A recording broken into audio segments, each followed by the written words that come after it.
Good morning, students. Today I will tell the relation between focal length and radius of curvature. It's physics class 10. Relation between focal length and radius of curvature. We know that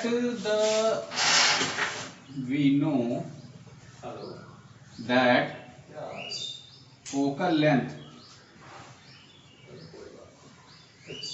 is equal to F से denote करते हैं, और जो radius of curvature होता है, radius of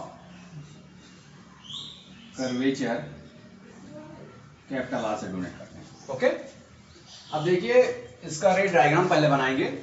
रे diagram बनाने के लिए क्या करेंगे,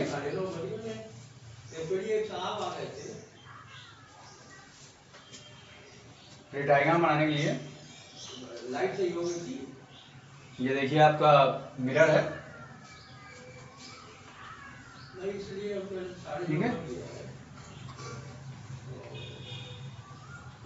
और यहां से ये डिस्टेंस, ठीक है. और उसके बाद लॉ ऑफ रिफ्लेक्शन क्या कहता है कि ये नॉर्मल रे समझ लीजिए, और इसको angle I is equal to angle R, angle I is equal to angle R, ठीक है. मीन्स ये आपका एंगल आई हो गया और ये आपका एंगल आर हो गया. सो सीधी सी बात है, एंगल आई और एंगल आर जब दोनों इक्वल होंगे तो जो दो पार्ट होंगे वो भी दो बराबर होंगे, ठीक है. तो आप देखिए इसके पॉइंट रख लीजिए, इसको ओ ए रख लीजिए, ये ए रख लीजिए, ये बी रख लीजिए और ये सी रख लीजिए, ठीक है. ये पूरी डिस्टेंस जो हो गई ये आपकी आर हो जाती है, ठीक है. और ये डिस्टेंस जो बी सी है आपकी, ये एफ हो जाती है, ठीक है. ठीक, तो by the law of reflection ये कहता है, by the law of reflection, law of reflection कहता है angle I is equal to angle R. तो angle I is equal to angle R हो जाता है. ये क्लियर हो गया. अगर angle I is equal to angle R है तो फिगर के बेस पे जब जाएंगे तो आपका A B is equal to B C हो जाएगा, ठीक है. अब अकॉर्डिंग टू फिगर लिखते हैं यहाँ पे, according to figure A B is equal to B C, ठीक है. अब A B is equal to B C क्या, अगर बी तो BC की वैल्यू F है, BC is equal to F गिवन, तो AB भी तो आपकी F होगी, ठीक है. जब BC इक्वल टू F है तो AB भी आपकी F होगी, ठीक है. मींस AC की वैल्यू क्या हो जाएगी, so AC is equal to AB plus BC. Okay, अब इन दोनों को प्लस करेंगे तो F plus F is equal to F के बराबर. और AC जो दिया हुआ है फिगर में, AC की वैल्यू R दी हुई है, ठीक है. तो ये जो मिल गया आपको F is equal to, so F is equal to R upon 2. ये आपका relation between focal length and radius of curvature हो गया, ठीक है. Okay, now you'll see the critical angle. What is critical angle? Critical angle. अब critical angle क्या होती है, ये देखने वाली बात है कि जैसे critical angle वो एंगल है जिसका इंसिडेंस, ठीक है, डेंसर मीडियम के, ठीक है, और angle of refraction of rarer medium के, ये दोनों एक दूसरे के कॉरेस्पॉन्डिंग होते हैं, ठीक है. मीन्स आप ये भी कह सकते हैं, it is the angle, it is the angle of incidence in the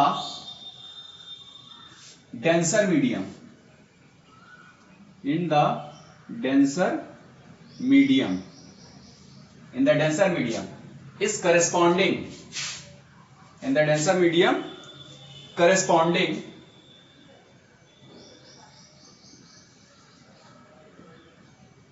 ठीक है, corresponding to which the angle of refraction, to which the angle of refraction, the angle of refraction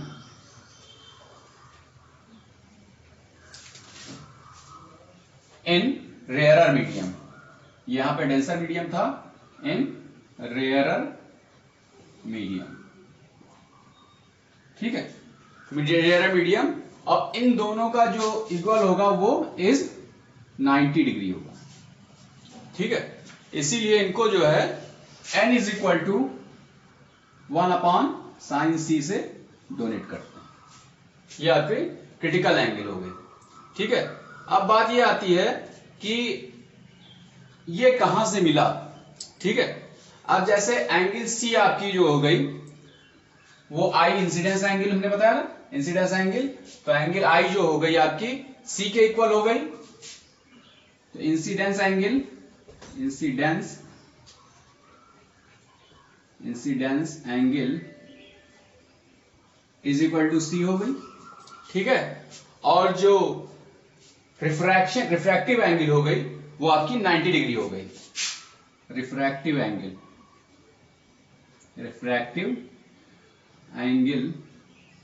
is equal to 90 degree.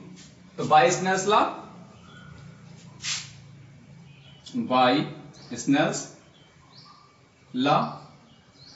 क्या कहता है, n is equal to sine I upon sine R, ये आपकी i हो गई और ये आपकी r हो गई, तो n is equal to sine I upon sine r, ठीक है। अब i की वैल्यू c के इक्वल है, देख लीजिए,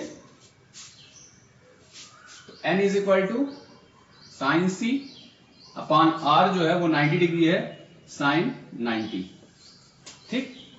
अब साइन 90 की वैल्यू आप जानते हैं 1 हो जाती है, तो n is equal to sine c upon 1, ठीक है।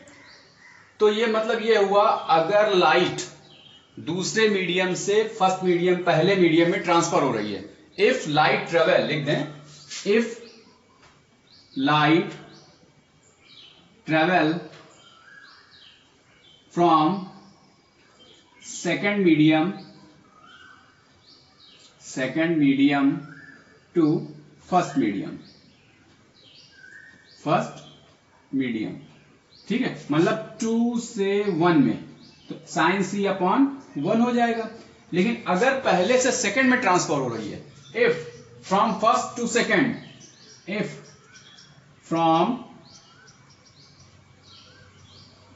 फर्स्ट टू सेकंड, अगर फर्स्ट से सेकंड में ट्रांसफर हो रही है तो 1 to 2 is equal to 1 upon sine c हो जाएगा, ये आपका, ठीक है। इसका मतलब ये है, अगर पहला मीडियम आपका एयर है और दूसरा वाटर है, अगर वाटर एयर से वाटर में लाइट ट्रांसफर हो रही है तो क्रिटिकल एंगल की वैल्यू हो जाएगी जो n is equal to 1 upon sine c के इक्वल हो जाएगी। ओके, क्लियर हो गया। अब देखिए linear magnification produced by lens. Magnification की बात आती है तो मैग्निफिकेशन का मतलब ये होता है मैग्निफिकेशन ऑफ लेंथ का। ये मैग्निफिकेशन ऑफ लेंथ जो होता है ये आपका हाइट ऑफ द इमेज और हाइट ऑफ द ऑब्जेक्ट के रेशियो के इक्वल होता है। मीन्स आप ये भी कह सकते हैं the magnification of the object, the linear magnification, लिखेंगे the linear magnification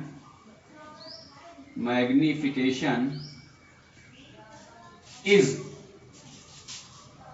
the ratio of height of the image, जिसको I से डोनेट करते हैं, to height of the object, to height of the object, जिसको O से denote करते हैं। ठीक है। और जब ये इस कंडीशन में आएगा तो m की वैल्यू क्या हो जाएगी, m is equal to I upon O के इक्वल हो जाएगी। ठीक है, m की वैल्यू आई अपॉन ओ के इक्वल हो जाएगी। अब देखिए जो हाइट ऑफ द इमेज है, ठीक है, ये इमेज फॉर्मेशन v से डोनेट किया जाता है। ठीक है, तो formation of image, formation of image is equal to v हो जाता है। और ऑब्जेक्ट जहां जिस डिस्टेंस पर रखी जाती है, the distance of the object, distance of object is equal to u से डोनेट किया जाता है। सो हम ये भी लिख सकते हैं m is equal to I upon O is equal to image v upon u। ये भी इसको क्लियर हुआ। Now next I will tell power of lens. देख लीजिए power of lens.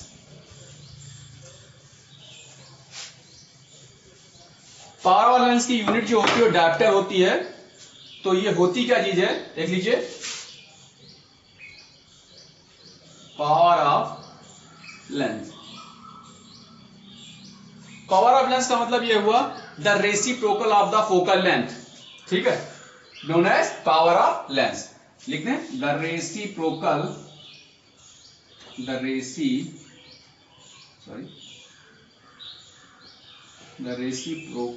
Of the focal length in metre. ठीक है, known as power of lens. ठीक है, इसको P से डोनेट करते हैं। It's denoted by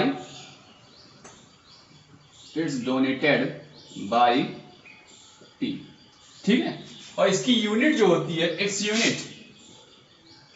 unit dioptre या कैपिटल D। ठीक है, तो अगर हमने ये कहा कि पावर ऑफ द लेंस जो है रेसिप्रोकल ऑफ फोकल लेंथ के बराबर होती है, तो अकॉर्डिंग टू डेफिनेशन लेंगे, अकॉर्डिंग टू डेफिनेशन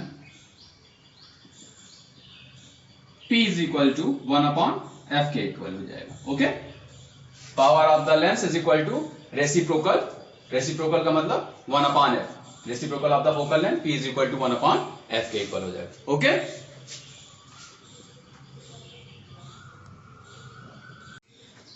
हाँ, अगला टॉपिक है relation between original angle and minimum deviation. हम आपसे पहले ही बता चुके हैं, ओरिजिनल एंगल जो होती है उसको A से डोनेट करते हैं और मिनिमम डेविएशन जो होती है इसको डेल्टा M से डोनेट करते हैं। अच्छा, ये प्रॉपर्टी जो है ये आपका रिफ्रैक्शन के थ्रू काम आती है। ठीक है, तो बात यहां ये होती है कि जैसे हमने बताया कि जब भी कोई ओरिजिनल एंगल, ठीक है, जो इंसिडेंस रे है, जैसे ये आपका एयर मीडियम है, ये एयर मीडियम है और ये कह लीजिए आप वाटर मीडियम है। ठीक है, तो जैसे ये एयर मीडियम से यहां पे लाइट आएगी।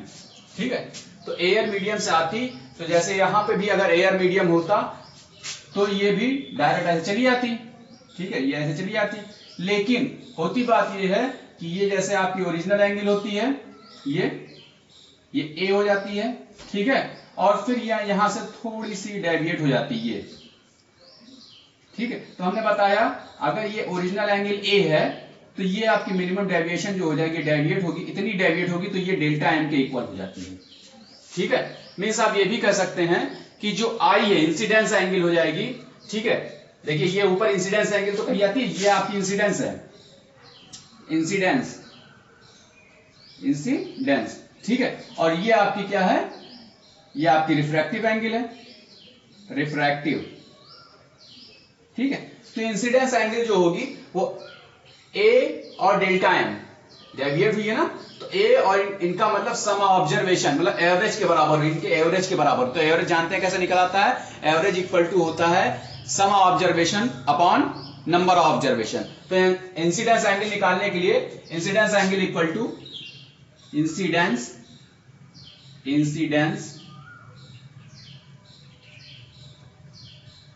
एंगल इज इक्वल टू क्या हो जाएगा, original angle plus minimum deviation delta M upon 2, ये आपका एंगल आई के इक्वल हो जाएगा। ठीक है, अब रिफ्रैक्टिव एंगल का मतलब ये होता है कि ये देखिए ओरिजिनल एंगल को, ओरिजिनल एंगल ऐसे आती है और मिनिमम डेविएट हो गई, तो ये दो इक्वल पार्ट में डिवाइड हो गई। फिर देखिए ये दो इक्वल पार्ट में डिवाइड हो गई, मींस और रिफ्रैक्टिव एंगल जो हो गई ये एंगल ओरिजिनल एंगल का हाफ हो गई। ठीक है, तब देख लीजिए रिफ्रैक्टिव एंगल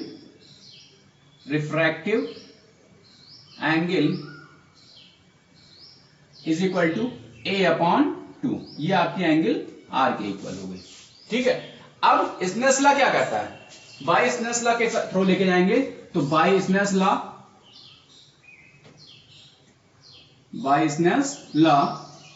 क्या कहता है, n is equal to sine I upon sine R, n is equal to sine I upon sine are.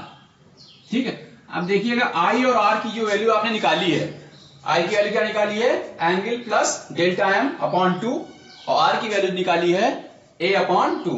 a जो है आपकी ओरिजिनल एंगल है, ठीक है, और डेल्टा m जो है वो आपकी मिनिमम डेविएशन है, वो वैल्यू यहां पे पुट कर देंगे, तो क्या मिलेगा आपको, sine in the bracket a plus delta m upon 2 upon sine original angle a upon 2। ठीक है, ये आपका रिलेशन हो गया मिनिमम डेविएशन और ओरिजिनल एंगल का रिलेशन हो गया। Okay, now I will tell some numerical for based on reflection and refraction of light. See it.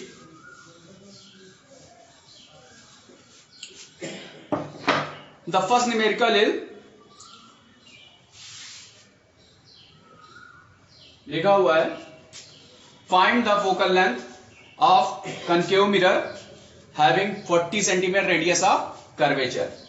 Find the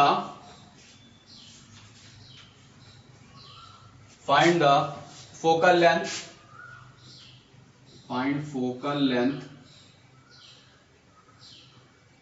of concave mirror having radius of curvature, having 40 centimeter radius of curvature. ठीक है, curvature. ठीक, अब देखिए focal length जो दिया हुआ है, हाँ, हैविंग फोकल रेडियस, मतलब रेडियस ऑफ कर्वेचर आर की वैल्यू दी हुई है, तो आप गिवन सॉल्यूशन में क्या करेंगे, गिवन आर की वैल्यू जो दी हुई है वो 40 सेंटीमीटर दी हुई है। ठीक है, 40 सेंटीमीटर दी हुई है, और f की वैल्यू निकालनी है, तो आप जनरली फॉर्मूला जानते हैं, f is equal to R upon 2। ठीक है, तो r की वैल्यू जो रखेंगे 40 सेंटीमीटर रखेंगे अपॉन 2, तो क्या आ जाएगा 20 सेंटीमीटर। और एक चीज हमेशा याद रखिएगा, अगर कनकेव मिरर है, ठीक है, तो कनकेव मिरर की जो फोकल लेंथ होगी वो हमेशा नेगेटिव में होगी। ठीक है, तो focal length of concave mirror जो हो जाएगा, फोकल लेंथ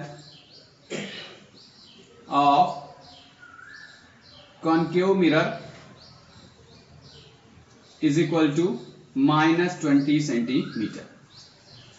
ओके, इसी रो में एक थोड़ा क्वेश्चन डिफर है, वो देख लीजिएगा।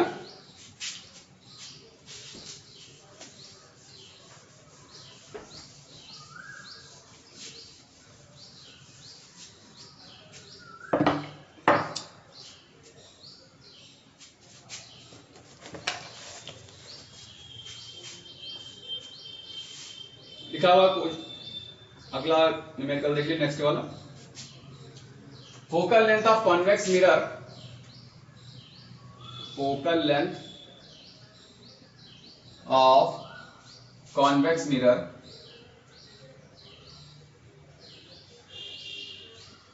Is 10 centimetre. f की वैल्यू दी हुई है, where should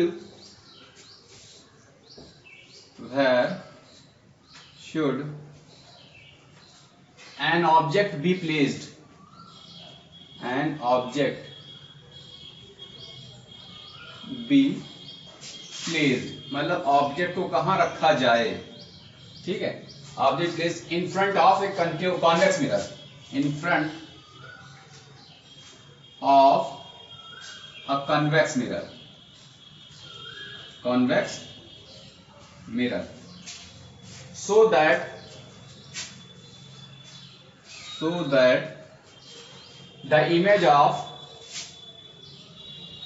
the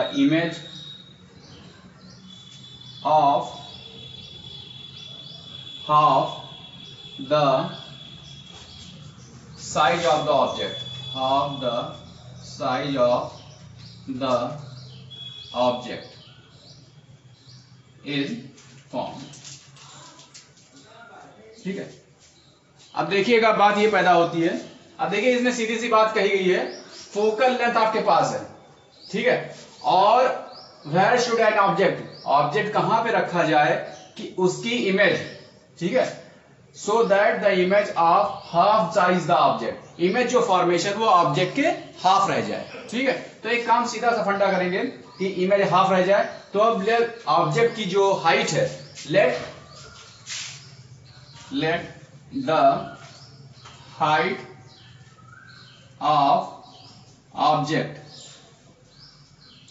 is equal to 2x मान लीजिए। हमने 2x इसलिए लिया है क्योंकि आपको फ्रैक्शन में कन्वर्ट ना करना पड़े, अगर फ्रैक्शन में कन्वर्ट करेंगे तो सॉल्यूशन में दिक्कत आएगी, इसीलिए क्योंकि यहाँ पे हाफ ऑफ द जो इमेज है वो हाफ हो जाती है ऑब्जेक्ट का, इसलिए जनरली हम अगर डिवाइड करेंगे तो आपका फ्रैक्शन में नहीं कन्वर्ट हो पाएगा, इसलिए हमने हाइट ऑफ द ऑब्जेक्ट जो है वो 2x ले लिया है। तो अगर हाइट ऑफ द ऑब्जेक्ट आपकी 2x हो जाएगी तो सीधी सी बात है इमेज जो हो जाएगी अकॉर्डिंग टू क्वेश्चन इमेज जो हो जाएगी वो जब हाफ कह रहा है तो इमेज x हो जाएगी, ठीक है। तो अभी हमने एक फॉर्मूला बताया है I upon O is equal to, so I upon O is equal to V upon U, clear है।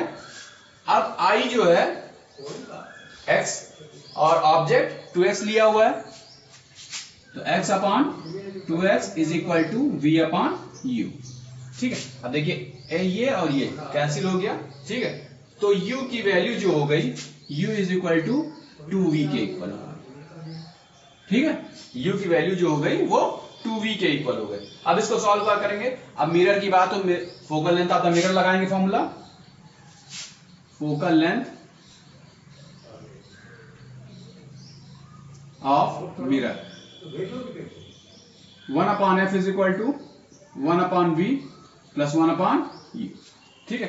1 अपॉन f जो है आपके पास 10 सेंटीमीटर दिया हुआ है, 1 upon 10 is equal to v की वैल्यू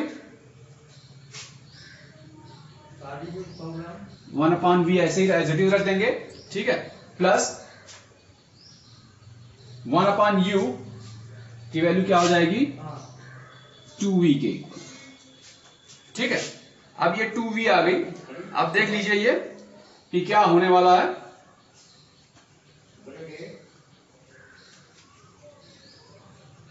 अब इसमें एक काम करेंगे कि ये u की जो v की वैल्यू है, ठीक है, अब इसको ट्रांसफर करेंगे, ठीक है।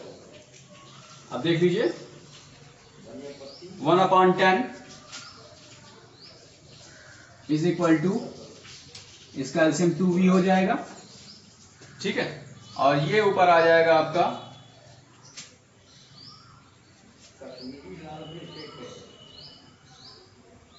ये u की वैल्यू माइनस 2v के इक्वल हो जाएगी, ठीक है, समझे ना। तो ये देख लीजिए 1 upon 10 is equal to 1 upon v माइनस 1 अपॉन 2v के, 1 upon 10 is equal to LCM लेंगे तो 2v मिलेगा, तो ये 2 हो जाएगा, ये 1 हो जाएगा, तो 1 upon 10 is equal to 1 upon 2v, ठीक है। तो 2v की वैल्यू जो आ जाएगी, देख लीजिए 2v इज इक्वल टू 10, तो v की वैल्यू जो हो जाएगी 10 upon 2, v is equal to 5 centimetre. तो u निकालना है, तो u is equal to 2v हो जाएगा, तो u is equal to 2 into 5, तो u की वैल्यू क्या आ गई 10 सेंटीमीटर। और जो फोकल लेंथ ऑफ ये ऑब्जेक्ट जो है प्लेस्ड किया आएगा ये आपका ड्यू टू कॉन्वेक्स मिरर, तो distance of object, distance of object from concave convex is equal to -10 centimetre. Clear हो गया? Okay, thank you.